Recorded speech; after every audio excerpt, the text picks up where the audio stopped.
I used to see Mr. Richard every morning on his walk. He's 82, still sharp, still smiling. But there's one thing you can't help but notice: his back, bent forward, almost like he's constantly searching for something on the ground. He didn't have an accident, no major disease, just decades of small, innocent habits that added up over time.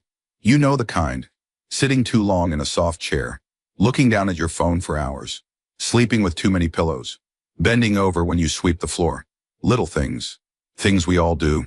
But when you do them every day for years, they start to change your body. By the time you hit 75, your spine doesn't bounce back the way it used to. Muscles weaken, bones compress, and before you know it, you're not standing tall anymore. But here's the good news: it's never too late to protect your posture. Even small changes can save your back. So today, we're talking about 6 habits that silently destroy your posture after 60, and what you can do instead to stay straight, strong, and confident well into your 80s. Let's begin. Let me ask you something. How many hours a day do you sit?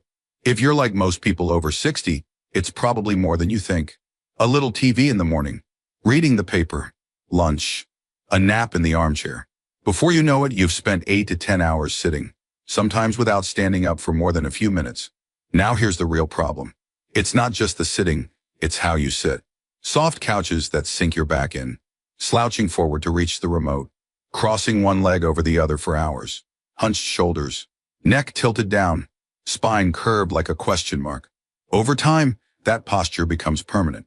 Your spine adapts to the position you put it in the most. And if you're always leaning forward, well, that's exactly how your body will stay. That's why people in their 70s and 80s start to lose inches in height. It's not just age, it's habit. But here's what you can do. Sit in a firm chair with back support. Keep your feet flat on the floor. Place a small pillow or rolled towel behind your lower back. Set a timer to stand and stretch every 30-45 minutes. Even better, spend 5 minutes a day standing against a wall with your heels, back, and head touching.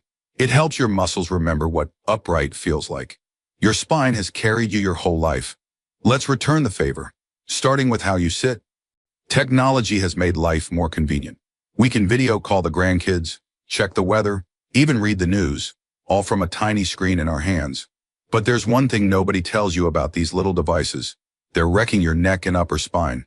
Most people look down at their phones, chin dropped, shoulders rounded, back slightly hunched. It might not seem like a big deal until you realize that every time you tilt your head forward, you're putting up to 60 pounds of pressure on your neck. That's like carrying a small child around your neck for hours a day. Now imagine doing that day after day, year after year. What starts as a small tilt can slowly lead to a hunched posture, neck pain, and even permanent curvature of the spine. But the fix is simple. Bring your phone up to eye level instead of bringing your head down. Take regular breaks. Look up. Stretch your neck gently side to side. And when possible, switch to a larger screen, like a tablet or computer placed at eye level. Your head weighs enough on its own. Let's not add to the burden with bad habits. Remember, your posture today is your comfort tomorrow. Look up. Literally. We all want a good night's sleep. And for many of us, that means piling up 2, sometimes even 3 pillows behind our head. It feels cozy, comfortable. But here's what most people don't realize. Sleeping with too many pillows can slowly curve your upper spine.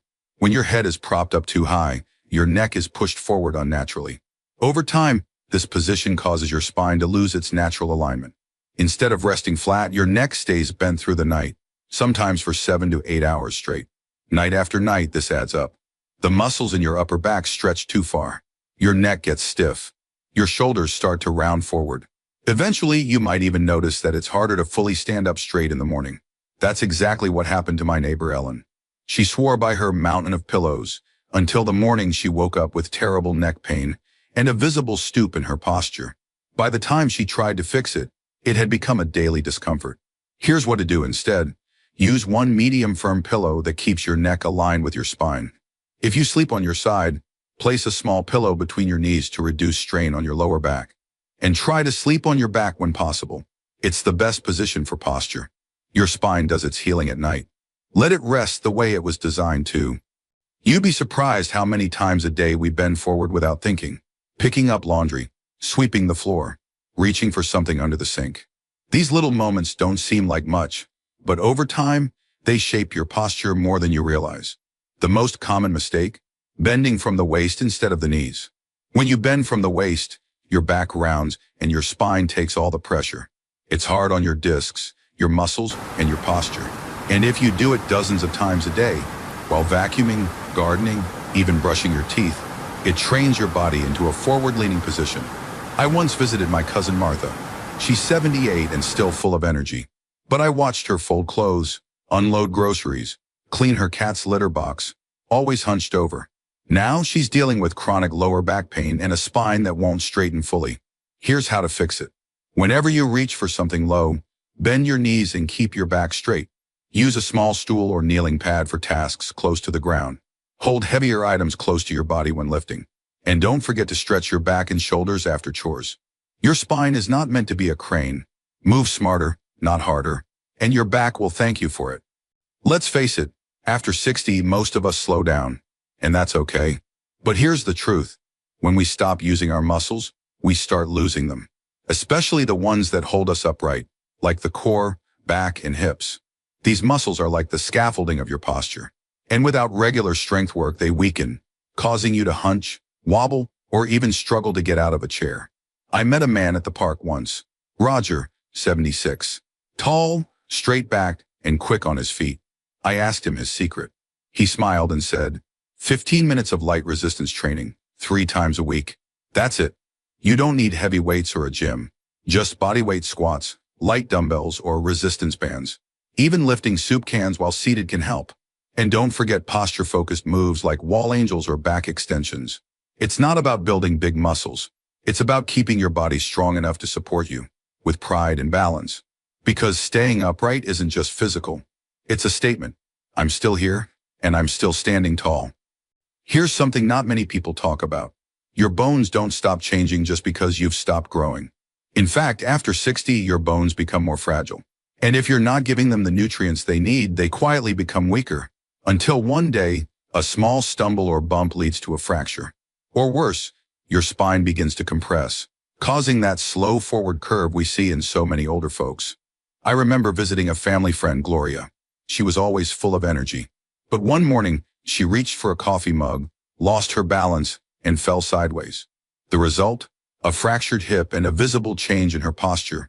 More stooped, more fragile. What made the difference? Years of not getting enough calcium and vitamin D. These two are the dynamic duo of bone health. Calcium builds the bones. Vitamin D helps your body absorb that calcium properly. Here's what you can do today. Include dairy products like milk and yogurt in your diet. Eat calcium-rich greens like spinach or kale. Enjoy fatty fish like salmon and eggs, which are also rich in vitamin D. And don't forget to spend 15-20 minutes in morning sunlight each day. Your skin naturally produces vitamin D when exposed to sunlight. Strong bones mean a strong posture. And a strong posture means living your later years with confidence, balance, and independence. Don't let silent deficiencies shape your future. Nourish your body, because it's the only one you've got. A curved back doesn't happen overnight. It bends slowly, quietly, bit by bit, day after day. Not because of one big fall or accident, but because of small habits repeated without thought. The way you sit, the way you bend, the things you choose to do or not do. So today, take a moment. Look at your daily routines, your posture, your choices. Ask yourself, is this helping me stand tall tomorrow or pulling me forward without me even noticing? Because walking upright isn't just about comfort. It's about dignity, confidence, and the quiet strength of saying, I'm still here, and I'm not shrinking away. You don't need to do everything perfectly. Just start small. Fix one habit. Stand a little taller today than you did yesterday. Your spine is your support, not just for your body, but for the life you carry forward. Take care of it, and it will carry you, proudly, gracefully, into the years ahead.